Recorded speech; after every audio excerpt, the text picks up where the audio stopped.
ಬರ್ಬರವಾದ ಹತ್ಯೆ ನಡೀತಲ್ಲ, ಆ ಹತ್ಯೆ ಹಿಂದೆ ಲವ್ ಜಿಹಾದ್ ನೆರಳಿದ್ಯಾ? ಲವ್ ಜಿಹಾದ್ ಕೇಸ ಇದು.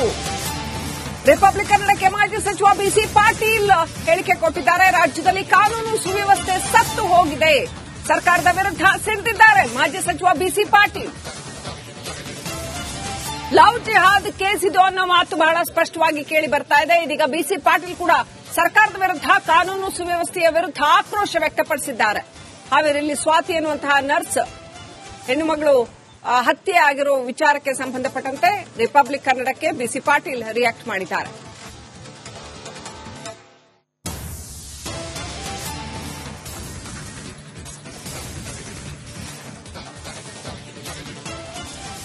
ಮರ್ಡರ್ ಲವ್ ಜಿಹಾದ್ ಅಂತೇಳಿ ಮರ್ಡರ್ ಮಾಡಂತ ಯಾರು ಹೇಳೋದಿಲ್ಲ. ಲವ್ ಜಿಹಾದೇ ಇದು. ಯಾಕೆಂದ್ರೆ ಧರ್ಮ ಬೇರೆ ಬೇರೆ ಇದೆ. ಆದರೆ ನಡೆದಂತ ಘಟನೆ ಬಹಳ ವಿಷಾದನೀಯ. ಸ್ವಾತಿ ಅನ್ನೋಂಥ ಹೆಣ್ಮಗಳು ನಮ್ಮ ತಾಲೂಕಿನವರೇ, ನರ್ಸ್ ಕೆಲಸ ಮಾಡ್ಕೊಂಡಿದ್ರು ರಾಣೆಬೆನ್ನೂರಿನಲ್ಲಿ. 3ನೇ ತಾರೀಕು ಮನೆಯಿಂದ ರಾಣೆಬೆನ್ನೂರಿಗೆ ಹೋಗ್ತೀನಿ ಅಂತ ಹೋದವರು ಬಂದಿಲ್ಲ. ತಂದೆ ತಾಯಿ ಇವತ್ತು ಬರ್ಬೋದು, ನಾಳೆ ಬರ್ಬೋದು ಅಂತ ಕಾಯ್ಕೊಂಡಿದ್ರು. ಆದರೆ ಕೊನೆಗೆ ಬಂದಿಲ್ಲ. 7ನೇ ತಾರೀಕು ಅನುಮಾನ ಬಂದು ಪೊಲೀಸ್ ಸ್ಟೇಷನ್ಗೆ ಕಂಪ್ಲೇಂಟ್ ಕೊಟ್ಟಿದ್ದಾರೆ. ಮೀನ್ವೈಲ್ ಹಲಗೇರಿ ಪೊಲೀಸ್ ಸ್ಟೇಷನ್ ಅಲ್ಲಿ ಒಂದು ಮಿಸ್ಸಿಂಗ್ ಇದು ಡೆಡ್ ಬಾಡಿ ಸಿಕ್ಕಿತ್ತು. ಅದರ ಮೇಲೆ ಅನ್ಐಡೆಂಟಿಫೈಡ್ ಡೆಡ್ ಬಾಡಿ ಅಂತೇಳಿ ಅವರು ಪ್ರಕರಣವನ್ನ ತಗೊಂಡಿದ್ರು. ಈ ಮಿಸ್ಸಿಂಗ್ ಆದ್ಮೇಲೆ ಇದಕ್ಕೂ ಟ್ಯಾಲಿ ಆದಾಗ ಇದು ಡಿಕ್ಲೇರ್ ಆಯ್ತು. ಇದು ಈ ವಿಚಾರಕ್ಕೆ ಸಂಬಂಧಪಟ್ಟಂತೆ ಚಿಂತಕ ಚಕ್ರವರ್ತಿ ಸುಲಿಬೆಲೆ ಅವರು ನಮ್ಮ ಜೊತೆ ಫೋನ್ ಕನೆಕ್ಟ್ ಆಗಿದ್ದಾರೆ. ಸರ್ ನಮಸ್ಕಾರ. ನಮಸ್ತೆ ಶ್ರೀಲಕ್ಷ್ಮಿ. ಪ್ರಕರಣಗಳ ಮೇಲೆ ಪ್ರಕರಣಗಳು. ನಿನ್ನೆ ಅಷ್ಟೇ ನಾವು ಸೌಜನ್ಯ ವಿಚಾರ ಮಾತಾಡ್ತಾ ಇದ್ವಿ. ಇವತ್ತು ಮತ್ತೊಂದು ಹೆಣ್ಣು ಮಗಳ ಬರ್ಬರ ಹತ್ಯೆ. ಇದರಲ್ಲಿ ಲವ್ ಜಿಹಾದ್ ನ ಆರೋಪ ಕೇಳಿ ಬರ್ತಾ ಇದೆ. ನಯಾಜ್ ಅನ್ನುವಂತ ಆರೋಪಿ ಪೊಲೀಸರು ಆತನನ್ನ ಹಿಡ್ಕೊಂಡು ಬಂದು ಇವತ್ತು ಬೆಳಗ್ಗೆ ಅಷ್ಟೇ ಸ್ಥಳ ಮಹಜರು ಮಾಡಿದ್ದಾರೆ. ಏನ್ ಹೇಳಕ್ ಬಯಸ್ತೀರಿ ಸರ್? ನಾನು ಆರಂಭದಿಂದಲೂ ಹೇಳ್ತಾ ಇದ್ದೀನಿ, ಇದು ಒಂದು ಅಜೆಂಡಾ ಇಟ್ಕೊಂಡು ಮಾಡುವಂತ ಒಂದು ಪ್ರಯತ್ನ ಏನ್ ನಡೀತಾ ಇದೆಯಲ್ಲ, ಹೆಣ್ಣು ಮಕ್ಕಳನ್ನ ಪ್ರೀತಿಸುವಂತ ನಾಟಕ ಮಾಡೋದು, ಅದಾಗ್ಲೇ ಅವನಿಗೊಂದು ಮದುವೆ ಆಗಿರುತ್ತೆ, ಅವನಿಗೆ ಮಕ್ಕಳು ಇರುತ್ತೆ, ತಾನು ಹೆಣ್ಣು ಮಕ್ಕಳನ್ನ ಪ್ರೀತಿಸ್ತೀನಿ ಅಂತ ಹೇಳೋದು, ಮತ್ತೆ ನನಗೆ ಮದುವೆ ಆಗಿಲ್ಲ ಅಂತ ಹೇಳೋದು, ಆನಂತರ ಅನೇಕ ಬಾರಿ ಹಿಂದೂ ಹುಡುಗರ ಹೆಸರನ್ನ ಹೇಳ್ಕೊಂಡು ಬಂದು ನಮ್ಮ ಹೆಣ್ಮಕ್ಕಳನ್ನ ಮೋಸ ಮಾಡೋದು, ಈ ಪ್ರಕ್ರಿಯೆ ನಿರಂತರವಾಗಿ ನಡ್ಕೊಂಡು ಬಂದಿದೆ. ಅದರ ಒಂದು ಭಾಗವಾಗಿ ಇದು ಕಂಡು ಬಂದಿದೆ ಅಷ್ಟೇ. ನಾನು ಏನ್ ಅನ್ಕೊಳ್ತೀನಿ ಅಂದ್ರೆ, ಈ ನೇಹಾ ಪ್ರಕರಣ ಆದಾಗ್ಲೇ, ಹುಬ್ಬಳ್ಳಿಯ ಪ್ರಕರಣ ಆದಾಗ್ಲೇ ನಮ್ಮ ಸರ್ಕಾರಗಳು ಎಚ್ಚೆತ್ಕೊಂಡು ಇದಕ್ಕೆ ಬೇಕಾಗಿರೋ ರೀತಿಯಲ್ಲಿ ಚಟುವಟಿಕೆಗಳನ್ನ ಮಾಡಿದಿದ್ರೆ ಈ ತರ ಧೈರ್ಯ ಸಾಕಾಗ್ತಿರ್ಲಿಲ್ಲ. ಆದ್ರೆ ಇವ್ರು ಹೇಗಿದ್ದಾರೆ ಅಂತಂದ್ರೆ, ಆ ಪ್ರಕರಣಗಳಿಂದ ಇವರು ಎಚ್ಚೆತ್ಕೊಳ್ಳಲ್ಲ ಮತ್ತು ಅಜೆಂಡಾ ಇಟ್ಕೊಂಡು ಕೆಲಸ ಮಾಡುವಂತ ಕೆಲವು ಮಂದಿ ಈ ತರದ ಪ್ರಯತ್ನ ಮಾಡ್ತಿರ್ತಾರೆ. ಅಲ್ಟಿಮೇಟ್ಲಿ ನಮ್ಮ ಹೆಣ್ಣು ಮಕ್ಕಳನ್ನ ನಾವು ಇದಕ್ಕೆ ಬಲಿಯಾಗಿಸ್ಕೊಳ್ಬೇಕಾದಂತ ಸ್ಥಿತಿ ಬರುತ್ತೆ ಅಂತ ಅನ್ಸುತ್ತೆ ನನಗೆ. ಚಕ್ರವರ್ತಿ ಸುಲಿಬೆಲೆ ಅವರೇ, ಇದನ್ನ ಕಾನೂನಿನ ಆಂಗಲ್ಗೆ ತರೋದು ಹೇಗೆ? ಈಗ ಕಾನೂನಲ್ಲಿ ಅವ್ರಿಗೆ ಈ ಲವ್ ಜಿಹಾದ್ ಅನ್ನೋ ಕಾನ್ಸೆಪ್ಟ್ಗೆ ಏನು ಸ್ಥಾನ ಇಲ್ಲ ಆಸ್ ಆಫ್ ನೌ. ಸೊ ಅದನ್ನ ಕಾನೂನಲ್ಲಿ ಹೇಗೆ ಪ್ರೂವ್ ಮಾಡೋದು ಅಂತ? ಪ್ರೇಮಕ್ಕೆ ಯಾವುದೇ ರೀತಿಯ ಜಾತಿ ಮತ ಪಂಥಗಳ ಭೇದ ಇರಬಾರ್ದು. ಅದನ್ನೇ ನಾನು ಮೊನ್ನೆ ಹೇಳಿದಾಗೆಲ್ಲ ಉರ್ಕೊಂಡ್ಬಿಟ್ರು ಅವ್ರು ಬಹಳ ಬೇಗ. ಆದ್ರೆ ನನಗೊಂದು ಪ್ರಶ್ನೆ ಹೇಳಿ, ಕಾನೂನಲ್ಲಿ ಇಲ್ಲ ಸರಿ, ಆದ್ರೆ ಕಾನೂನಲ್ಲಿ ಒಂದು ಹುಡುಗಿಯನ್ನ ಮೋಸ ಮಾಡಿ ಪ್ರೀತಿಸೋದನ್ನ ಒಪ್ಪಿಕೊಳ್ತಾರಾ? ಅದಕ್ಕಂತೂ ಕಡಿವಾಣ ಹಾಕ್ಲಿಕ್ಕೆ ಆಗೋದಿಲ್ವಾ? ಆ ಹುಡುಗಿಯನ್ನ ಅಕಸ್ಮಾತ್ ಇವನೇನಾದ್ರೂ ತನ್ನ ಹೆಸರನ್ನ ಬದಲಾಯಿಸ್ಕೊಂಡು ಪ್ರೀತಿಸಿದ್ದೆ ಆದ್ರೆ, ನಾನು ಹಿಂದೂ ಅಂತ ಹೇಳ್ಕೊಂಡು ಮೋಸ ಮಾಡಿದ್ದೆ ಆಗಿದ್ರೆ ಅದಕ್ಕೆ ಶಿಕ್ಷೆ ಆಗೋದ್ ಬೇಡವಾ? ಒಬ್ಬ ಗಂಡ ತನ್ನ ಹೆಂಡತಿಯ ಪರ್ಮಿಷನ್ ಇಲ್ಲದೆ ಆಕೆಯೊಡನೆ ಅವನು ತಾನು ಬೇರೆ ಬೇರೆ ಆಕ್ಟಿವಿಟಿಗಳಲ್ಲಿ ನಿರತನಾದ್ರೆ ಅದನ್ನೇ ತಪ್ಪು ಅಂತ ಕರೆಯುವಂತ ಸಂದರ್ಭದಲ್ಲಿ ಒಂದು ಮೋಸ ಮಾಡಿ ಒಂದು ಹೆಣ್ಣು ಮಗಳ ಭಾವನೆಯೊಂದಿಗೆ ಆಟ ಆಡಿ ಅದನ್ನ ಮದುವೆ ಆಗೋದಕ್ಕೆ ನಾವು ತಡಿಲಿಕ್ಕೆ ಸಾಧ್ಯ ಆಗೋದಿಲ್ವಾ? ಉತ್ತರ ಪ್ರದೇಶದಲ್ಲಿ ಇದನ್ನು ತಡಿಬಹುದು ಅಂತ ಆದ್ರೆ ಕರ್ನಾಟಕದಲ್ಲಿ ಯಾಕಾಗೋದಿಲ್ಲ? ಕಾನೂನಿನಡಿಯಲ್ಲಿ ತರಬೇಕು ಅಂದ್ರೆ ಪ್ರೀತಿಯನ್ನ ನಿಷೇಧಿಸಬೇಕು ಅಂತಲ್ಲ, ಆದ್ರೆ ಪ್ರೀತಿಯ ಹೆಸರಲ್ಲಿ ಇವರು ಮಾಡುವಂತ ಈ ತರದ ವಂಚಕತನವನ್ನ ಇದನ್ನ ತಡಿಬೇಕಲ್ಲ. ಇದು ಹೆಣ್ಮಕ್ಳಿಗೆ ಹಾಕುವಂತ ಅನ್ಯಾಯ ಅಲ್ವಾ? ಇದರ ಕುರಿತಂತೆ ಗಂಭೀರವಾಗಿ ಯೋಚನೆ ಮಾಡಬೇಕು ಅಂತ ನನಗನ್ಸುತ್ತೆ. ಕರ್ನಾಟಕದಲ್ಲಂತೂ ಸದ್ಯದ ಪರಿಸ್ಥಿತಿಯನ್ನು ನೋಡಿದ್ರೆ ಸರ್ಕಾರಗಳು, ಈವನ್ ಬಿಜೆಪಿ ಸರ್ಕಾರ ಇದ್ದಾಗ್ಲೂ ಕೂಡ ಅವ್ರು ಯಾರಾದ್ರೂ ಇಂಥದ್ರ ಬಗ್ಗೆ ಎಲ್ಲ ತಲೆ ಕೆಡಿಸ್ಕೋತಾರೆ ಅಂತ ಅನ್ಸುತ್ತೆ. ಯಾಕಂತಂದ್ರೆ ಚಕ್ರವರ್ತಿ ಸುಲಿಬೆಲೆ ಅವರೇ, ಇದು ಹತ್ಯೆ ಆದಾಗ ಮಾತ್ರ ಬಾಯ್ ಬಿಡ್ಕೋತಾರೆ ತಂದೆ ತಾಯಿ. ಪಾಪ ಅವ್ರು ಯಾಕಂದ್ರೆ ಮಗಳನ್ನ ಕಳ್ಕೊಂಡಿರ್ತಾರೆ. ಇದು ಸಾಕಷ್ಟು ಪ್ರಕರಣಗಳಾಗೋಯ್ತು. ಬಟ್ ಸರ್ಕಾರ, ಯಾವುದೇ ಸರ್ಕಾರ, ಬಿಜೆಪಿ ಕಾಂಗ್ರೆಸ್ ಎರಡು, ಅವ್ರು ಯಾರಾದ್ರೂ ಇದ್ರ ಬಗ್ಗೆ ಗಂಭೀರವಾಗಿ ಚಿಂತನೆ ನಡೆಸಿದ್ದಾರೆ ಅಥವಾ ನಡೆಸ್ತಾರೆ ಅಂತ ಅನ್ಸುತ್ತಾ? ಶ್ರೀಲಕ್ಷ್ಮಿ ಅವರೇ, ನಾನು ಹೇಳಿದ್ರೆ ನಿಮಗೂ ಬೇಸರ ಆಗ್ಬೋದು, ಸಮಾಜದಲ್ಲಿ ಕೆಲವರು ನನ್ನ ಮೇಲೂ ಬೇಸರ ಮಾಡ್ಕೋಬಹುದು. ಈ ರಾಜಕಾರಣ ಅಂತ ಎಲ್ಲಿಗೆ ಬರುತ್ತಲ್ಲ, ಅದು ಹೊಲಸು ಮಾಡುವುದಕ್ಕೋಸ್ಕರವೇ ಬರೋದು. ನೀವು ನೇಹಾ ಪ್ರಕರಣಕ್ಕೆ ಬಂದಾಗ ಇಡೀ ಹುಬ್ಬಳ್ಳಿ ಒಂದಾಗಿತ್ತು, ಇಡೀ ರಾಜ್ಯ ಒಂದಾಗಿತ್ತು. ನೇಹಾದಂತ ಹೆಣ್ಮಕ್ಕಳ ಪ್ರಕರಣ ಮತ್ತೊಂದು ನಡಿಬಾರ್ದು ಅಂತ. ಆದ್ರೆ ಆಮೇಲೆ ಏನಾಯ್ತು? ಅಲ್ಲಿ ಸ್ವತಃ ಅವರ ಮನೆಗಳವರಿಗೆ ಅದು ಪೊಲಿಟಿಕಲ್ ಆಂಗಲ್ ಅದಕ್ಕೆ ಕಂಡು ಬಂದು ಇಲ್ಲ ಇದ್ರಲ್ಲಿ ಏನು ಸಮಸ್ಯೆ ಇಲ್ಲ ಬಿಟ್ಬಿಡಿ ಇದನ್ನ ಅಂತ ಕೇಳ್ಕೊಳ್ಳುವ ಸ್ಥಿತಿಗೆ ಬಂದ್ರು. ತಂದೆ ತಾಯಂದ್ರು ಕೂಡ ಪೊಲಿಟಿಕ್ಸ್ ಅನ್ನೋದು ಎಲ್ಲಾದ್ರೂ ನುಸುಳಿದಾಗ ತಮ್ಮ ಹೆಣ್ಣು ಮಕ್ಕಳ ಸಾವನ್ನು ಕೂಡ ಅವರು ಸೈಡ್ ಲೈನ್ ಮಾಡುವಂತ ಪರಿಸ್ಥಿತಿ ಬಹಳ ಕೆಟ್ಟದ್ದು. ನಾನು ಪೊಲಿಟಿಕ್ಸ್ ನ ವಿಚಾರಕ್ಕೆ ಮಾತ್ರ ಮಾತಾಡ್ತಿದ್ದೀನಿ. ಆದ್ರೆ ಇವತ್ತು ಈಗ ನಮ್ ಕಣ್ಮುಂದೆ ಬಂದಿರುವಂತ ಈ ಪ್ರಕರಣದಲ್ಲಿ ನೋಡಿ, ಆ ಹೆಣ್ಣು ಮಗಳ ಶವ ಸಿಗತ್ತೆ, ಮೊದಲು ಕಾಣೆ ಆಗ್ತಾಳೆ, ಯಾರಿಗೂ ಗೊತ್ತಿಲ್ಲ ಅಂತ ಸುಮ್ನೆ ಆಗ್ತಾರೆ, ಬಾಡಿ ಸಿಗತ್ತೆ, ಬಾಡಿ ಸಿಕ್ಕ ನಂತರ ಆ ಬಾಡಿ ಗುರುತು ಸಿಗ್ಲಿಲ್ಲ ಅಂತ ಅದನ್ನ UDR ಅಂತ ಕರೀತಾರೆ, ಅಂದ್ರೆ ಅನ್ಐಡೆಂಟಿಫೈಡ್ ಡೆತ್ ಅಂತ ಕರೀತಾರೆ. ಆದ್ರೆ ಆ ನಂತರದ ದಿನಗಳಲ್ಲಿ ಅದು ಪೋಸ್ಟ್ ಮಾರ್ಟಮ್ ಆದಾಗ ಮರ್ಡರ್ ಅಂತ ಗೊತ್ತಾಗುತ್ತೆ. ಸರಿ, ಮರ್ಡರ್ ಅಂತ ಗೊತ್ತಾದಾಗ ಆಕ್ಟಿವ್ ಆಗಿ ಕೆಲಸ ಮಾಡಬೇಕಾಗಿರುವಂತ ಆ ಪೊಲೀಸರು ಆ ಹೆಣಕ್ಕೆ ಅಂತ್ಯ ಸಂಸ್ಕಾರ ಮಾಡ್ತಾರೆ, ಏನೂ ಇರೋದಿಲ್ಲ. ಕೊನೆಗೆ ಫೈನಲಿ ಅದ್ರ ಬಗ್ಗೆ ತುಂಬಾ ತೀವ್ರವಾಗಿರುವಂತ ಗಲಾಟೆಗಳು ಎದ್ದಾಗ ಆ ವ್ಯಕ್ತಿ ಹಿಡ್ಕೊಂಡು ಬರ್ತಾರೆ. ಅಕಸ್ಮಾತ್ ಈ ಗಲಾಟೆ ನಡೆದಿರ್ಲಿಲ್ಲ ಅಂತಂದ್ರೆ, ಒಂದಷ್ಟು ಸಂಘಟನೆಗಳು ಬೀದಿಗೆ ಬಂದು ನಿಂತ್ಕೊಂಡಿರ್ಲಿಲ್ಲ ಅಂತಂದಿದ್ರೆ ಏನಾಗಿರ್ತಿತ್ತು? ಆ ನಿಯಾಜ್ ಇವತ್ತು ಆರಾಮಾಗಿರ್ತಿದ್ದ. ಇನ್ನೊಂದು ಹುಡುಗಿನ ನಾನು ಮರಣ ಮಾಡ್ಬೋದು, ಮತ್ತೊಂದು ಮರ್ಡರ್ ಮಾಡ್ಬೋದು ಅಂತ ಅನ್ಕೊಂಡು ಖುಷಿಯಾಗಿರ್ತಿದ್ದ. ಸೊ ಯಾವಾಗ ಇದಕ್ಕೆ ಬೇಕಾಗಿರುವಂತ ತೀವ್ರವಾಗಿರುವಂತ ತನಿಖೆ ನಡೆಯೋದಿಲ್ವೋ ಆಗ್ಲೇ ಈ ತರದ ಸಮಸ್ಯೆ ಆಗೋದು ಅಂತ ನನಗನ್ಸುತ್ತೆ. ಸೊ ಆಮೇಲೆ ಇದು ಬೇರೆ ದಿಕ್ಕನ್ನು ತಗೊಳತ್ತೆ ಕಾಲಕ್ರಮದಲ್ಲಿ. ಇದನ್ನ ಸಮಾಜದ ಒಳಿತು ಅಥವಾ ಹೆಣ್ಮಕ್ಳ ಸುರಕ್ಷತೆಯ ದೃಷ್ಟಿಯಿಂದ ನೋಡೋದ್ರ ಬದಲಾಗಿ ರಾಜಕಾರಣ ಮತ್ತು ಕೋಮುವಾದದ ದೃಷ್ಟಿಯಿಂದ ನೋಡಿ ಇದನ್ನ ಒಂದು ನಿಜವಾಗ್ಲೂ ಆಗ್ತಾ ಇರುವಂತ ಒಂದು ಅನ್ಯಾಯವನ್ನ ರಾಜಕೀಯದ ಕಾರ್ಪೆಟ್ ಒಳಗಡೆ ತೂರಿಸಿ ಅದನ್ನ ಅಲ್ಲೇ ಏನೋ ತಿಪ್ಪೆ ಸಾರಿಸೋದು ಅಂತಲ್ಲ, ಹಂಗ ಅದನ್ನ ಸಾಯಿಸುವಂತ ಕೆಲಸ ನಡೀತಾ ಇದೆ. ಇದಕ್ಕೆ ಏನ್ ಮಾಡಬಹುದು ಅಂತ ಹೇಳ್ತೀರಾ ಚಕ್ರವರ್ತಿ ಸುಲಿಬೆಲೆ ಅವರೇ? ಒಂದು ನಾನು ಇತ್ತೀಚೆಗೆ ಹೇಳಿದ ಒಂದು ಹೇಳಿಕೆಯನ್ನು ತುಂಬಾ ವಿವಾದ ಮಾಡಿಸುವಂತ ಪ್ರಯತ್ನ ಮಾಡಿದ್ರು. ಈಗ ನೀವೇ ಹೇಳಿದ್ರಿ, ಈ ತರದೊಂದು ಪ್ರಯತ್ನಕ್ಕೆ ಏನ್ ಮಾಡಬಹುದು, ಈಗ ನೀವು ವ್ಯವಸ್ಥಿತವಾಗಿಯೇ ಇದನ್ನ ಮಾಡ್ತೀರಾ ಅಂತ ನಿಜವಾಗಿದ್ರೆ ನಾನಂತೂ ಅದನ್ನ ಹೌದು ಅಂತ ಹೇಳ್ತೀನಿ. ನಾನು ಇದೇ ಹೋರಾಟದಲ್ಲಿರೋದ್ರಿಂದ, ನಿರಂತರವಾಗಿ ಈ ತರದ ಅನೇಕ ಪ್ರಕರಣಗಳನ್ನು ನೋಡ್ತಾ ಇರೋದ್ರಿಂದ ಇದೇನು ಅಚಾನಕ್ ಆಗಿ ಎಲ್ಲೋ ಒಂದ್ ಆಗ್ಬಿಡತ್ತೆ, ಇದರಲ್ಲಿ ಇದ್ರ ಹಿಂದೆ ಯಾವ ಪಾತ್ರವೂ ಇಲ್ಲ ಅಂತ ಆಗೋದಿಲ್ಲ. ಈಗ ನೋಡಿ, ಮುಸಲ್ಮಾನರಿಗೆ ಅವ್ರ ಜಾತಿಯಲ್ಲಿ, ಅವ್ರ ಮತದಲ್ಲಿ ಹೆಣ್ಣು ಮಕ್ಕಳ ಸಂಖ್ಯೆಯನ್ನು ಕೊರತೆ ಇಲ್ಲ. ಯಾಕೆ ಅವ್ರಿಗೆ ಹಿಂದೂ ಹೆಣ್ಣು ಮಕ್ಕಳ ಪ್ರೀತಿಗೆ ಬೇಕು? ಆಯ್ತು, ಹಿಂದೂ ಹೆಣ್ಣು ಮಕ್ಕಳ ಪ್ರೀತಿಯನ್ನ ನಿಮ್ಮ ಹೆಸರಿನಿಂದಲೇ ಯಾಕೆ ಮಾಡ್ಕೊಳ್ಬಾರ್ದು? ನೀವ್ಯಾಕೆ ಅದಕ್ಕೊಂದು ಹಿಂದೂ ಗಂಡು ಮಗುವಿನ ಹೆಸರನ್ನ ಇಟ್ಕೊಂಡು ನಿಮ್ಮನ್ನು ಪರಿಚಯ ಮಾಡ್ಕೋಬೇಕು? ನೀವ್ಯಾಕೆ ಒಂದು ಹಿಂದೂ ಹುಡುಗನ ಹೆಸರಿನಲ್ಲಿ ಫೇಸ್ಬುಕ್ ಅಕೌಂಟ್ ಕ್ರಿಯೇಟ್ ಮಾಡಿ ಅದರ ಮೂಲಕ ಅವ್ರು ಪರಿಚಯ ಮಾಡ್ಕೋಬೇಕು? ನೀವ್ಯಾಕೆ ನಿಮ್ ಕೈಗೆ ಕೆಂಪು ದಾರವನ್ನ ಕಟ್ಕೊಂಡು ಬಂದು ಅಲ್ಲಿ ಬಂದ್ ಮಾಡ್ಬೇಕು? ಹೀಗೆಲ್ಲ ಮಾಡ್ತೀರಾ ಅಂತಂದ್ರೆ ಇದ್ರ ಹಿಂದೆ ಒಂದು ಅಜೆಂಡಾ ಇದೆ ಅಂತ ಅರ್ಥ. ಈ ಅಜೆಂಡಾಗ ಉತ್ತರ ಹೇಗೆ ಕೊಡ್ತೀರಾ ಹೇಳಿ? ಹಿಂದೂಗಳಲ್ಲಿ ಹೇಗಿದ್ರು ಹೆಣ್ಣು ಮಕ್ಕಳ ಸಂಖ್ಯೆ ಕಡಿಮೆ ಆಗಿದೆ, ನಾವು ಜನಸಂಖ್ಯೆ ನಿಯಂತ್ರಣದ ಕುರಿತಂತೆ ಯೋಚನೆ ಮಾಡ್ತಾ ಇರುವಾಗ ಹಿಂದೂಗಳು ಕೂಡ ಇದನ್ನು ಮುಕ್ತ ಮಾಡ್ಕೊಳ್ಬೇಕು. ನಾವು ಕೂಡ ಮುಸ್ಲಿಂ ಹೆಣ್ಮಕ್ಳನ್ನ ನಮ್ಮ ಹುಡುಗರು ಮದುವೆ ಆಗ್ತೀನಿ ಅಂತ ಹೇಳಿ ಕರ್ಕೊಂಡು ಬಂದ್ರೆ ತಪ್ಪಿಲ್ಲ ಅಂತ ಭಾವಿಸಿದ್ರೆ ಪ್ರೀತಿಗೆ ಯಾಕೆ ಅಡೆತಡೆ? ಎಲ್ರೂ ಮುಕ್ತವಾಗ್ಲಿ. ಒಂದು ಸಲ ಇದು ಯಾವಾಗ ಎಲ್ಲ ದಿಕ್ಕುಗಳಲ್ಲಿ ಹಿಂಗಾಗುತ್ತೋ ಐದರ್ ಇಟ್ ವಿಲ್ ಸ್ಟಾಪ್, ಅಥವಾ ಇದು ಸರ್ವೇ ಸಾಮಾನ್ಯ ಆಗುತ್ತೆ. ಯಾರಿಗೂ ಪ್ರಾಬ್ಲಮ್ ಇರೋದಿಲ್ಲ. ಆಗ ಆತ್ಮಹತ್ಯೆ ಮಾಡ್ಕೊಳ್ಳುವಂತ ಪ್ರಮೇಯ ಇರೋದಿಲ್ಲ, ಮೋಸ ಮಾಡುವಂತ ಪ್ರಮೇಯ ಇರೋದಿಲ್ಲ. ಆಗ್ಲಿ ಅಲ್ಲ ಹಾಗೆ? ಯಾಕೆ ಇದಕ್ಕೋಸ್ಕರ ವಿರೋಧ ಮಾಡಬೇಕು ಅನ್ನೋದು ನನ್ನ ಪ್ರಶ್ನೆ. ಹಾಗಾದ್ರೆ ಚಕ್ರವರ್ತಿ ಸುಲಿಬೆಲೆ ಅವರೇ, ನೀವು ಮೊನ್ನೆ ಮಂಗಳೂರಿನಲ್ಲಿ ಮಾಡಿದಂತ ಒಂದು ಭಾಷಣದ ತುಣುಕೇನಿತ್ತಲ್ಲ, ಅಂದ್ರೆ ಈ ಕಾಂಟೆಕ್ಸ್ಟ್ ನಲ್ಲೇ ನೀವು ಹೇಳಿದ್ದ ನಮ್ಮ ಹಿಂದೂ ಹುಡುಗರು ಕೂಡ ಆ ಕಡೆ ನೋಡ್ಲಿ ಅನ್ನೋ ಅರ್ಥದಲ್ಲಿ ಹೇಳಿದ್ದ, ಅಂದ್ರೆ ಹೆಣ್ಮಕ್ಳ ಸುರಕ್ಷತೆಯ ದೃಷ್ಟಿಯಿಂದ ಹೇಳಿದ್ದ, ಅಥವಾ ಏನು, ಅಥವಾ ಒಂದು counter strategy as A community ನಾವು ಮಾಡಬೇಕು ಅನ್ನೋದಿತ್ತ? ಯಾವ ಅರ್ಥದಲ್ಲಿ ಹೇಳಿದ್ದ? ಇಲ್ಲ, ನಾನು ತುಂಬಾ ಸ್ಪಷ್ಟವಾಗಿದ್ದೀನಿ. ಪ್ರೀತಿ ಪ್ರೇಮದಲ್ಲಿ ಜಾತಿ ಮತ ಪಂಥಗಳಿರಬಾರದು. ಯಾವ ಜಾತಿಯವರು ಯಾರನ್ನು ಬೇಕಿದ್ರು ಮದುವೆ ಆಗಬಹುದು ಅಂತ ನೀವೀಗ ಸರ್ವೇ ಸಾಮಾನ್ಯವಾಗಿ ಒಪ್ಪಿಕೊಂಡ ನಂತರ ಅದ್ಯಾಕೆ ಹಿಂದೂ ಹುಡುಗರು ಮುಸ್ಲಿಂ ಹೆಣ್ಮಕ್ಳ ಮದುವೆ ಆಗಬಾರ್ದು? ಅದ್ಯಾಕೆ ಹಿಂದೂ ಹುಡುಗರು ಮುಸ್ಲಿಂ ಹೆಣ್ಮಕ್ಳನ್ನ ಪ್ರೀತಿಸಬಾರ್ದು? ಹೀಗೆ ಪ್ರೀತಿಸಿ ಮದುವೆ ಆದ ಹಿಂದೂ ಹುಡುಗರನ್ನ ಮಾತ್ರ ಯಾಕೆ ಹತ್ಯೆ ಮಾಡ್ತೀರಾ? ಅವ್ರನ್ನ ಯಾಕೆ ಮಾತ್ರ ಕೊಲೆ ಮಾಡ್ತೀರಾ ಹುಡ್ಕೊಂಡು? ಆ ಹೆಣ್ಣು ಮಗಳು ಏನಾದ್ರು ಮುಸ್ಲಿಂ ಹೆಣ್ಮಕ್ಳು ಹಿಂದೂ ಹುಡುಗನ ಮದುವೆ ಆದ್ರೆ ಅವಳನ್ನ ಮಗುವಾದ ನಂತರವೂ ಕೂಡ ನಿಮ್ ಮನೆಗೆ ಅಂತ ಕರೆಸ್ಕೊಂಡು ಆ ನಂತರ ಅವಳನ್ನ ಕಳಿಸ್ಕೊಳ್ದೆ ಅಲ್ಲಿ ಕೂಡಾಕೋದು ಯಾಕೆ? ಯಾಕೆ ಅಂತಂದ್ರೆ ನಿಮಗೆ ತುಂಬಾ ಸ್ಪಷ್ಟವಾಗಿ ಗೊತ್ತಿದೆ, ನಿಮ್ಮ ಹೆಣ್ಣು ಮಕ್ಕಳನ್ನ ಈ ಕಡೆ ಕಳಿಸಬಾರ್ದು, ಆದ್ರೆ ಹಿಂದೂ ಹೆಣ್ಣು ಮಕ್ಕಳನ್ನ ಕರ್ಕೊಳ್ಬೇಕು, ಅವರಿಗೆ 3ನೇದೋ 4ನೇದೋ ಹೆಂಡತಿಯ ಸ್ಥಾನವನ್ನ ಕೊಡಬೇಕು. ಆಮೇಲೆ ಇತ್ತೀಚೆಗೆ ಡಿಪ್ಲೊಮೆಟ್ ಅನ್ನುವಂತ ಸಿನಿಮಾ ಬಂದಿದೆ. ಅಫ್ಕೋರ್ಸ್ ಅದನ್ನ ಅರುಣಬ್ ಅವರು ಕೂಡ ಜಾನ್ ಅಬ್ರಾಮನ್ನ ಇಂಟರ್ವ್ಯೂ ಮಾಡಿದ್ನ ನೋಡಿದೆ. ನಾನು ಸಿನಿಮಾ ಕೂಡ ನೋಡ್ಕೊಂಡು ಬಂದೆ. ಹೇಗೆ ಒಂದು ಹೆಣ್ಣು ಮಗಳನ್ನ ಮೋಸಗೊಳಿಸಿ ಕರ್ಕೊಂಡೋಗಿ ಖೈಬರ್ ಪಖ್ತೂನ್ಖ್ವಾದಲ್ಲಿ ಅವಳನ್ನ ಇಟ್ಕೊಂಡು ಅವಳನ್ನ ಅತ್ಯಂತ ಕೆಟ್ಟದಾಗಿ ಐಸಿಸ್ ಟೆರರಿಸ್ಟ್ ಗಳಿಗೆ ಮಾರಾಟ ಮಾಡುವಂತ ಪ್ರಕ್ರಿಯೆ ನಡೆದಿತ್ತಲ್ಲ. ಈ ತರದ ಪ್ರಕ್ರಿಯೆ ಬೇಕು ಅಂತ ನೀವು ನಮ್ಮ ಹೆಣ್ಮಕ್ಳನ್ನ ಆರಿಸ್ಕೊಂಡು ಕರ್ಕೊಂಡು ಹೋಗುವಂತ ಪ್ರಕ್ರಿಯೆ ಇದೆಯಲ್ಲ, ಇದನ್ನ ಹೆಂಗ್ ಒಪ್ಕೊಳ್ಳಿಕ್ ಸಾಧ್ಯ? ನಮ್ಮ ಹೆಣ್ಣು ಮಕ್ಕಳಿಗೆ ಮೌಢ್ಯತನ ಇದೆ, ಒಪ್ಕೊಳ್ತೀನಿ ನಾನು. ಅವ್ರ ಪ್ರೀತಿ ಪ್ರೇಮದಲ್ಲಿ ಕುರುಡಾಗ್ತಾರೆ, ಇದೆಲ್ಲ ಮಾಡಿಬಿಡ್ತಾರೆ. ಹಾಗಿದ್ದ ಮೇಲೆ ನಿಮ್ಮ ಹೆಣ್ಣು ಮಕ್ಕಳು ಈ ಕಡೆ ಮದುವೆ ಆಗೋದನ್ನ ನೀವು ಒಪ್ಕೋಬೇಕಲ್ಲ.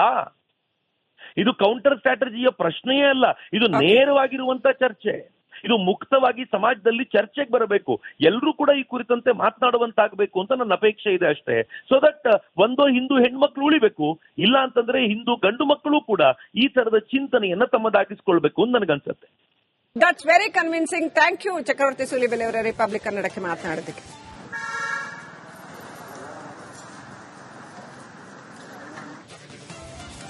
ಬರ್ಬರವಾದ ಹತ್ಯೆ ನಡೀತಲ್ಲ, ಆ ಹತ್ಯೆ ಹಿಂದೆ ಲವ್ ಜಿಹಾದ್ ನೆರಳಿದ್ಯಾ? ಲವ್ ಜಿಹಾದ್ ಕೇಸ ಇದು. ರಿಪಬ್ಲಿಕ್ ಕನ್ನಡಕ್ಕೆ ಮಾಜಿ ಸಚಿವ ಬಿಸಿ ಪಾಟೀಲ್ ಹೇಳಿಕೆ ಕೊಟ್ಟಿದ್ದಾರೆ. ರಾಜ್ಯದಲ್ಲಿ ಕಾನೂನು ಸುವ್ಯವಸ್ಥೆ ಸತ್ತು ಹೋಗಿದೆ, ಸರ್ಕಾರದ ವಿರುದ್ಧ ಸಿಡಿದಿದ್ದಾರೆ ಮಾಜಿ ಸಚಿವ ಬಿಸಿ ಪಾಟೀಲ್. ಲವ್ ಜಿಹಾದ್ ಕೇಸ್ ಇದು ಅನ್ನೋ ಮಾತು ಬಹಳ ಸ್ಪಷ್ಟವಾಗಿ ಕೇಳಿ ಬರ್ತಾ ಇದೆ. ಇದೀಗ ಬಿಸಿ ಪಾಟೀಲ್ ಕೂಡ ಸರ್ಕಾರದ ವಿರುದ್ಧ, ಕಾನೂನು ಸುವ್ಯವಸ್ಥೆಯ ವಿರುದ್ಧ ಆಕ್ರೋಶ ವ್ಯಕ್ತಪಡಿಸಿದ್ದಾರೆ. ಹಾವೇರಿಯಲ್ಲಿ ಸ್ವಾತಿ ಎನ್ನುವಂತಹ ನರ್ಸ್ ಹೆಣ್ಣುಮಗಳು ಹತ್ಯೆ ಆಗಿರುವ ವಿಚಾರಕ್ಕೆ ಸಂಬಂಧಪಟ್ಟಂತೆ ರಿಪಬ್ಲಿಕ್ ಕನ್ನಡಕ್ಕೆ ಬಿಸಿ ಪಾಟೀಲ್ ರಿಯಾಕ್ಟ್ ಮಾಡಿದ್ದಾರೆ.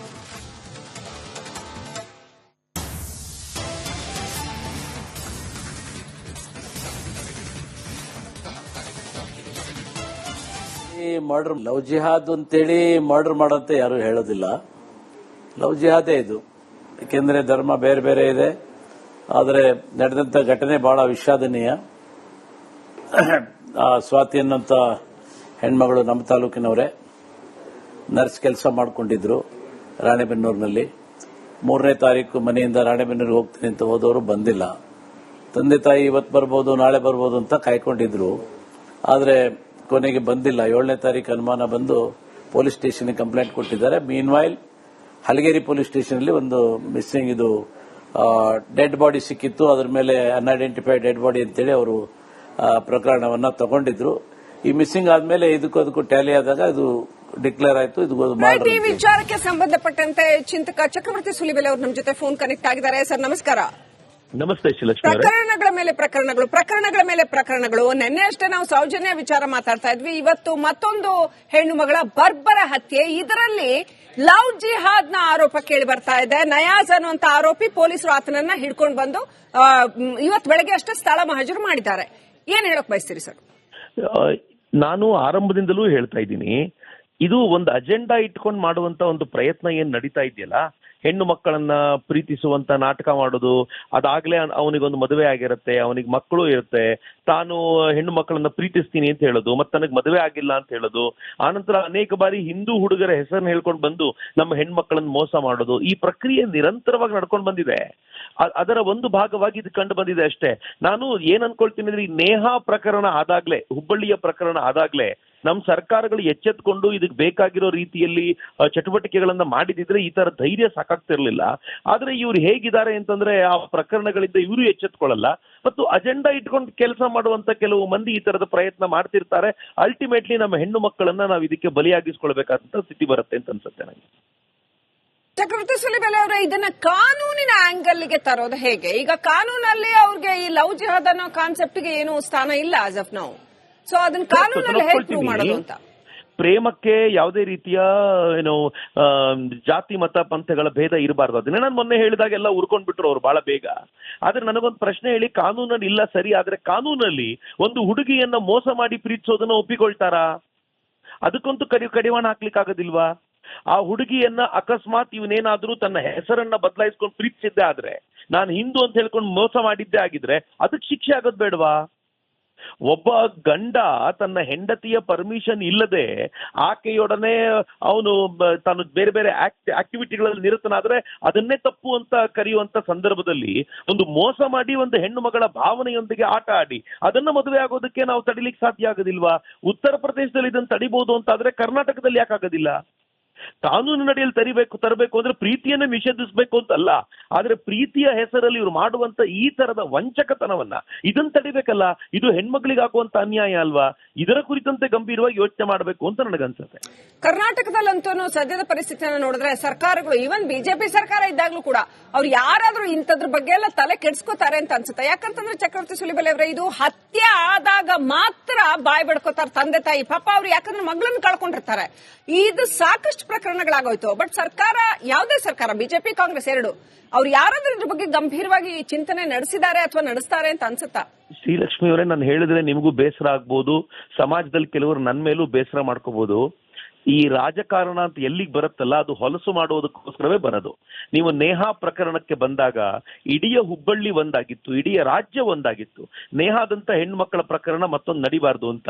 ಆದ್ರೆ ಆಮೇಲೆ ಏನಾಯ್ತು, ಅಲ್ಲಿ ಸ್ವತಃ ಅವರ ಮನೆಗಳವರಿಗೆ ಅದು ಪೊಲಿಟಿಕಲ್ ಆಂಗಲ್ ಅದಕ್ಕೆ ಕಂಡು ಬಂದು, ಇಲ್ಲ ಇದ್ರಲ್ಲಿ ಏನು ಸಮಸ್ಯೆ ಇಲ್ಲ, ಬಿಟ್ಬಿಡಿ ಇದನ್ನ ಅಂತ ಕೇಳ್ಕೊಳ್ಳುವ ಸ್ಥಿತಿಗೆ ಬಂದ್ರು. ತಂದೆ ತಾಯಂದ್ರು ಕೂಡ ಪೊಲಿಟಿಕ್ಸ್ ಅನ್ನೋದು ಎಲ್ಲಾದ್ರೂ ನುಸುಳಿದಾಗ ತಮ್ಮ ಹೆಣ್ಣು ಮಕ್ಕಳ ಸಾವನ್ನು ಕೂಡ ಅವರು ಸೈಡ್ ಲೈನ್ ಮಾಡುವಂತ ಪರಿಸ್ಥಿತಿ ಬಹಳ ಕೆಟ್ಟದ್ದು. ನಾನು ಪೊಲಿಟಿಕ್ಸ್ ನ ವಿಚಾರಕ್ಕೆ ಮಾತ್ರ ಮಾತಾಡ್ತಿದ್ದೀನಿ. ಆದ್ರೆ ಇವತ್ತು ಈಗ ನಮ್ ಕಣ್ಮುಂದೆ ಬಂದಿರುವಂತ ಈ ಪ್ರಕರಣದಲ್ಲಿ ನೋಡಿ, ಆ ಹೆಣ್ಣು ಮಗಳ ಶವ ಸಿಗತ್ತೆ. ಮೊದಲು ಕಾಣೆ ಆಗ್ತಾಳೆ, ಯಾರಿಗೂ ಗೊತ್ತಿಲ್ಲ ಅಂತ ಸುಮ್ನೆ ಆಗ್ತಾರೆ. ಬಾಡಿ ಸಿಗತ್ತೆ, ಬಾಡಿ ಸಿಕ್ಕ ನಂತರ ಆ ಬಾಡಿ ಗುರುತು ಸಿಗ್ಲಿಲ್ಲ ಅಂತ ಅದನ್ನ UDR ಅಂತ ಕರೀತಾರೆ, ಅಂದ್ರೆ ಅನ್ಐಡೆಂಟಿಫೈಡ್ ಡೆತ್ ಅಂತ ಕರೀತಾರೆ. ಆದ್ರೆ ಆ ನಂತರದ ದಿನಗಳಲ್ಲಿ ಅದು ಪೋಸ್ಟ್ ಮಾರ್ಟಮ್ ಆದಾಗ ಮರ್ಡರ್ ಅಂತ ಗೊತ್ತಾಗುತ್ತೆ. ಸರಿ, ಮರ್ಡರ್ ಅಂತ ಗೊತ್ತಾದಾಗ ಆಕ್ಟಿವ್ ಆಗಿ ಕೆಲಸ ಮಾಡಬೇಕಾಗಿರುವಂತ ಆ ಪೊಲೀಸರು ಆ ಹೆಣಕ್ಕೆ ಅಂತ್ಯ ಸಂಸ್ಕಾರ ಮಾಡ್ತಾರೆ, ಏನೂ ಇರೋದಿಲ್ಲ. ಕೊನೆಗೆ ಫೈನಲಿ ಅದ್ರ ಬಗ್ಗೆ ತುಂಬಾ ತೀವ್ರವಾಗಿರುವಂತ ಗಲಾಟೆಗಳು ಎದ್ದಾಗ ಆ ವ್ಯಕ್ತಿ ಹಿಡ್ಕೊಂಡು ಬರ್ತಾರೆ. ಅಕಸ್ಮಾತ್ ಈ ಗಲಾಟೆ ನಡೆದಿರ್ಲಿಲ್ಲ ಅಂತಂದ್ರೆ, ಒಂದಷ್ಟು ಸಂಘಟನೆಗಳು ಬೀದಿಗೆ ಬಂದು ನಿಂತ್ಕೊಂಡಿರ್ಲಿಲ್ಲ ಅಂತಂದಿದ್ರೆ ಏನಾಗಿರ್ತಿತ್ತು? ಆ ನಿಯಾಜ್ ಇವತ್ತು ಆರಾಮಾಗಿರ್ತಿದ್ದ. ಇನ್ನೊಂದು ಹುಡುಗಿನ ನಾನು ಮರಣ ಮಾಡ್ಬೋದು, ಮತ್ತೊಂದು ಮರ್ಡರ್ ಮಾಡ್ಬೋದು ಅಂತ ಅನ್ಕೊಂಡು ಖುಷಿಯಾಗಿರ್ತಿದ್ದ. ಸೊ ಯಾವಾಗ ಇದಕ್ಕೆ ಬೇಕಾಗಿರುವಂತ ತೀವ್ರವಾಗಿರುವಂತ ತನಿಖೆ ನಡೆಯೋದಿಲ್ವೋ ಆಗ್ಲೇ ಈ ತರದ ಸಮಸ್ಯೆ ಆಗೋದು ಅಂತ ನನಗನ್ಸುತ್ತೆ. ಸೊ ಆಮೇಲೆ ಇದು ಬೇರೆ ದಿಕ್ಕನ್ನು ತಗೊಳತ್ತೆ ಕಾಲಕ್ರಮದಲ್ಲಿ. ಇದನ್ನ ಸಮಾಜದ ಒಳಿತು ಅಥವಾ ಹೆಣ್ಮಕ್ಳ ಸುರಕ್ಷತೆಯ ದೃಷ್ಟಿಯಿಂದ ನೋಡೋದ್ರ ಬದಲಾಗಿ ರಾಜಕಾರಣ ಮತ್ತು ಕೋಮುವಾದದ ದೃಷ್ಟಿಯಿಂದ ನೋಡಿ ಇದನ್ನ ಒಂದು ನಿಜವಾಗ್ಲೂ ಆಗ್ತಾ ಇರುವಂತ ಒಂದು ಅನ್ಯಾಯವನ್ನ ರಾಜಕೀಯದ ಕಾರ್ಪೆಟ್ ಒಳಗಡೆ ತೂರಿಸಿ ಅದನ್ನ ಅಲ್ಲೇ ಏನೋ ತಿಪ್ಪೆ ಸಾರಿಸೋದು ಅಂತಲ್ಲ, ಹಂಗ ಅದನ್ನ ಸಾಯಿಸುವಂತ ಕೆಲಸ ನಡೀತಾ ಇದೆ. ಇದಕ್ಕೆ ಏನ್ ಮಾಡಬಹುದು ಅಂತ ಹೇಳ್ತೀರಾ ಚಕ್ರವರ್ತಿ ಸುಲಿಬೆಲೆ ಅವರೇ? ಒಂದು ನಾನು ಇತ್ತೀಚೆಗೆ ಹೇಳಿದ ಒಂದು ಹೇಳಿಕೆಯನ್ನು ತುಂಬಾ ವಿವಾದ ಮಾಡಿಸುವಂತ ಪ್ರಯತ್ನ ಮಾಡಿದ್ರು. ಈಗ ನೀವೇ ಹೇಳಿದ್ರಿ, ಈ ತರದೊಂದು ಪ್ರಯತ್ನಕ್ಕೆ ಏನ್ ಮಾಡಬಹುದು, ಈಗ ನೀವು ವ್ಯವಸ್ಥಿತವಾಗಿಯೇ ಇದನ್ನ ಮಾಡ್ತೀರಾ ಅಂತ ನಿಜವಾಗಿದ್ರೆ ನಾನಂತೂ ಅದನ್ನ ಹೌದು ಅಂತ ಹೇಳ್ತೀನಿ. ನಾನು ಇದೇ ಹೋರಾಟದಲ್ಲಿ ಇರೋದ್ರಿಂದ, ನಿರಂತರವಾಗಿ ಈ ತರದ ಅನೇಕ ಪ್ರಕರಣಗಳನ್ನು ನೋಡ್ತಾ ಇರೋದ್ರಿಂದ ಇದೇನು ಅಚಾನಕ್ ಆಗಿ ಎಲ್ಲೋ ಒಂದ್ ಆಗ್ಬಿಡತ್ತೆ, ಇದ್ರ ಹಿಂದೆ ಯಾವ ಪಾತ್ರವೂ ಇಲ್ಲ ಅಂತ ಆಗೋದಿಲ್ಲ. ಈಗ ನೋಡಿ, ಮುಸಲ್ಮಾನರಿಗೆ ಅವರ ಜಾತಿಯಲ್ಲಿ, ಅವ್ರ ಮತದಲ್ಲಿ ಹೆಣ್ಣು ಮಕ್ಕಳ ಸಂಖ್ಯೆಯನ್ನು ಕೊರತೆ ಇಲ್ಲ. ಯಾಕೆ ಅವ್ರಿಗೆ ಹಿಂದೂ ಹೆಣ್ಣು ಮಕ್ಕಳ ಪ್ರೀತಿಗೆ ಬೇಕು? ಆಯ್ತು, ಹಿಂದೂ ಹೆಣ್ಣು ಮಕ್ಕಳ ಪ್ರೀತಿಯನ್ನ ನಿಮ್ಮ ಹೆಸರಿನಿಂದಲೇ ಯಾಕೆ ಮಾಡ್ಕೊಳ್ಬಾರ್ದು? ನೀವ್ಯಾಕೆ ಅದಕ್ಕೊಂದು ಹಿಂದೂ ಗಂಡು ಮಗುವಿನ ಹೆಸರನ್ನ ಇಟ್ಕೊಂಡು ನಿಮ್ಮನ್ನ ಪರಿಚಯ ಮಾಡ್ಕೋಬೇಕು? ನೀವ್ಯಾಕೊಂದು ಹಿಂದೂ ಹುಡುಗನ ಹೆಸರಿನಲ್ಲಿ ಫೇಸ್ಬುಕ್ ಅಕೌಂಟ್ ಕ್ರಿಯೇಟ್ ಮಾಡಿ ಅದರ ಮೂಲಕ ಅವ್ರು ಪರಿಚಯ ಮಾಡ್ಕೋಬೇಕು? ನೀವ್ಯಾಕೆ ನಿಮ್ ಕೈಗೆ ಕೆಂಪು ದಾರವನ್ನ ಕಟ್ಕೊಂಡು ಬಂದು ಅಲ್ಲಿ ಬಂದ್ ಮಾಡ್ಬೇಕು? ಹೀಗೆಲ್ಲ ಮಾಡ್ತೀರಾ ಅಂತಂದ್ರೆ ಇದ್ರ ಹಿಂದೆ ಒಂದು ಅಜೆಂಡಾ ಇದೆ ಅಂತ ಅರ್ಥ. ಈ ಅಜೆಂಡಾಗ ಉತ್ತರ ಹೇಗೆ ಕೊಡ್ತೀರಾ ಹೇಳಿ? ಹಿಂದೂಗಳಲ್ಲಿ ಹೇಗಿದ್ರು ಹೆಣ್ಣು ಮಕ್ಕಳ ಸಂಖ್ಯೆ ಕಡಿಮೆ ಆಗಿದೆ, ನಾವು ಜನಸಂಖ್ಯೆ ನಿಯಂತ್ರಣದ ಕುರಿತಂತೆ ಯೋಚನೆ ಮಾಡ್ತಾ ಇರುವಾಗ ಹಿಂದೂಗಳು ಕೂಡ ಇದನ್ನು ಮುಕ್ತ ಮಾಡ್ಕೊಳ್ಬೇಕು. ನಾವು ಕೂಡ ಮುಸ್ಲಿಂ ಹೆಣ್ಮಕ್ಳನ್ನ ನಮ್ಮ ಹುಡುಗರು ಮದುವೆ ಆಗ್ತೀನಿ ಅಂತ ಹೇಳಿ ಕರ್ಕೊಂಡು ಬಂದ್ರೆ ತಪ್ಪಿಲ್ಲ ಅಂತ ಭಾವಿಸಿದ್ರೆ ಪ್ರೀತಿಗೆ ಯಾಕೆ ಅಡೆತಡೆ? ಎಲ್ರೂ ಮುಕ್ತವಾಗ್ಲಿ. ಒಂದು ಸಲ ಇದು ಯಾವಾಗ ಎಲ್ಲ ದಿಕ್ಕುಗಳಲ್ಲಿ ಹಿಂಗಾಗುತ್ತೋ ಐದರ್ ಇಟ್ ವಿಲ್ ಸ್ಟಾಪ್, ಅಥವಾ ಇದು ಸರ್ವೇ ಸಾಮಾನ್ಯ ಆಗುತ್ತೆ. ಯಾರಿಗೂ ಪ್ರಾಬ್ಲಮ್ ಇರೋದಿಲ್ಲ. ಆಗ ಆತ್ಮಹತ್ಯೆ ಮಾಡ್ಕೊಳ್ಳುವಂತ ಪ್ರಮೇಯ ಇರೋದಿಲ್ಲ, ಮೋಸ ಮಾಡುವಂತ ಪ್ರಮೇಯ ಇರೋದಿಲ್ಲ. ಆಗ್ಲಿ ಅಲ್ಲ ಹಾಗೆ? ಯಾಕೆ ಇದಕ್ಕೋಸ್ಕರ ವಿರೋಧ ಮಾಡಬೇಕು ಅನ್ನೋದು ನನ್ನ ಪ್ರಶ್ನೆ. ಹಾಗಾದ್ರೆ ಚಕ್ರವರ್ತಿ ಸುಲಿಬೆಲೆ ಅವರೇ, ನೀವು ಮೊನ್ನೆ ಮಂಗಳೂರಿನಲ್ಲಿ ಮಾಡಿದಂತ ಒಂದು ಭಾಷಣದ ತುಣುಕೇನಿತ್ತಲ್ಲ, ಅಂದ್ರೆ ಈ ಕಾಂಟೆಕ್ಸ್ಟ್ ನಲ್ಲೇ ನೀವು ಹೇಳಿದ್ದ ನಮ್ಮ ಹಿಂದೂ ಹುಡುಗರು ಕೂಡ ಆ ಕಡೆ ನೋಡ್ಲಿ ಅನ್ನೋ ಅರ್ಥದಲ್ಲಿ ಹೇಳಿದ್ದ, ಅಂದ್ರೆ ಹೆಣ್ಮಕ್ಳ ಸುರಕ್ಷತೆಯ ದೃಷ್ಟಿಯಿಂದ ಹೇಳಿದ್ದ, ಅಥವಾ ಏನು, ಅಥವಾ ಒಂದು counter strategy as A community ನಾವು ಮಾಡಬೇಕು ಅನ್ನೋದಿತ್ತ? ಯಾವ ಅರ್ಥದಲ್ಲಿ ಹೇಳಿದ್ದ? ಇಲ್ಲ, ನಾನು ತುಂಬಾ ಸ್ಪಷ್ಟವಾಗಿದ್ದೀನಿ. ಪ್ರೀತಿ ಪ್ರೇಮದಲ್ಲಿ ಜಾತಿ ಮತ ಪಂಥಗಳಿರಬಾರದು. ಯಾವ ಜಾತಿಯವರು ಯಾರನ್ನು ಬೇಕಿದ್ರು ಮದುವೆ ಆಗಬಹುದು ಅಂತ ನೀವೀಗ ಸರ್ವೇ ಸಾಮಾನ್ಯವಾಗಿ ಒಪ್ಪಿಕೊಂಡ ನಂತರ ಅದ್ಯಾಕೆ ಹಿಂದೂ ಹುಡುಗರು ಮುಸ್ಲಿಂ ಹೆಣ್ಮಕ್ಳನ್ನ ಮದುವೆ ಆಗಬಾರ್ದು? ಅದ್ಯಾಕೆ ಹಿಂದೂ ಹುಡುಗರು ಮುಸ್ಲಿಂ ಹೆಣ್ಮಕ್ಳನ್ನ ಪ್ರೀತಿಸಬಾರ್ದು? ಹೀಗೆ ಪ್ರೀತಿಸಿ ಮದುವೆ ಆದ ಹಿಂದೂ ಹುಡುಗರನ್ನ ಮಾತ್ರ ಯಾಕೆ ಹತ್ಯೆ ಮಾಡ್ತೀರಾ? ಅವ್ರನ್ನ ಯಾಕೆ ಮಾತ್ರ ಕೊಲೆ ಮಾಡ್ತೀರಾ ಹುಡ್ಕೊಂಡು? ಆ ಹೆಣ್ಣು ಮಗಳು ಏನಾದ್ರು ಮುಸ್ಲಿಂ ಹೆಣ್ಮಕ್ಳು ಹಿಂದೂ ಹುಡುಗನನ್ನ ಮದುವೆ ಆದ್ರೆ ಅವಳನ್ನ ಮಗುವಾದ ನಂತರವೂ ಕೂಡ ನಿಮ್ ಮನೆಗೆ ಅಂತ ಕರೆಸ್ಕೊಂಡು ಆ ನಂತರ ಅವಳನ್ನ ಕಳಿಸ್ಕೊಳ್ದೆ ಅಲ್ಲಿ ಕೂಡಾಕೋದು ಯಾಕೆ? ಯಾಕೆ ಅಂತಂದ್ರೆ ನಿಮಗೆ ತುಂಬಾ ಸ್ಪಷ್ಟವಾಗಿ ಗೊತ್ತಿದೆ, ನಿಮ್ಮ ಹೆಣ್ಣು ಮಕ್ಕಳನ್ನ ಈ ಕಡೆ ಕಳಿಸಬಾರ್ದು, ಆದ್ರೆ ಹಿಂದೂ ಹೆಣ್ಣು ಮಕ್ಕಳನ್ನ ಕರ್ಕೊಳ್ಬೇಕು, ಅವರಿಗೆ 3ನೇದೋ 4ನೇದೋ ಹೆಂಡತಿಯ ಸ್ಥಾನವನ್ನ ಕೊಡಬೇಕು. ಆಮೇಲೆ ಇತ್ತೀಚೆಗೆ ಡಿಪ್ಲೊಮೆಟ್ ಅನ್ನುವಂತ ಸಿನಿಮಾ ಬಂದಿದೆ. ಅಫ್ಕೋರ್ಸ್ ಅದನ್ನ ಅರುಣಬ್ ಅವರು ಕೂಡ ಜಾನ್ ಅಬ್ರಾಮ್ ಅನ್ನ ಇಂಟರ್ವ್ಯೂ ಮಾಡಿದ್ನ ನೋಡಿದೆ. ನಾನು ಸಿನಿಮಾ ಕೂಡ ನೋಡ್ಕೊಂಡು ಬಂದೆ. ಹೇಗೆ ಒಂದು ಹೆಣ್ಣು ಮಗಳನ್ನ ಮೋಸಗೊಳಿಸಿ ಕರ್ಕೊಂಡೋಗಿ ಖೈಬರ್ ಪಖ್ತೂನ್ಖ್ವಾದಲ್ಲಿ ಅವಳನ್ನ ಇಟ್ಕೊಂಡು ಅವಳನ್ನ ಅತ್ಯಂತ ಕೆಟ್ಟದಾಗಿ ಐಸಿಸ್ ಟೆರರಿಸ್ಟ್ ಗಳಿಗೆ ಮಾರಾಟ ಮಾಡುವಂತ ಪ್ರಕ್ರಿಯೆ ನಡೆದಿತ್ತಲ್ಲ. ಈ ತರದ ಪ್ರಕ್ರಿಯೆ ಬೇಕು ಅಂತ ನೀವು ನಮ್ಮ ಹೆಣ್ಮಕ್ಳನ್ನ ಆರಿಸ್ಕೊಂಡು ಕರ್ಕೊಂಡು ಹೋಗುವಂತ ಪ್ರಕ್ರಿಯೆ ಇದೆಯಲ್ಲ, ಇದನ್ನ ಹೆಂಗ್ ಒಪ್ಕೊಳ್ಲಿಕ್ಕೆ ಸಾಧ್ಯ?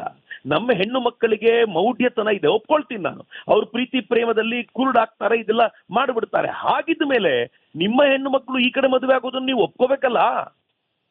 ಇದು ಕೌಂಟರ್ ಸ್ಟ್ರಾಟಜಿಯ ಪ್ರಶ್ನೆಯೇ ಅಲ್ಲ, ಇದು ನೇರವಾಗಿರುವಂತ ಚರ್ಚೆ. ಇದು ಮುಕ್ತವಾಗಿ ಸಮಾಜದಲ್ಲಿ ಚರ್ಚೆಗೆ ಬರಬೇಕು, ಎಲ್ಲರೂ ಕೂಡ ಈ ಕುರಿತಂತೆ ಮಾತನಾಡುವಂತಾಗಬೇಕು ಅಂತ ನನ್ನ ಅಪೇಕ್ಷೆ ಇದೆ ಅಷ್ಟೇ.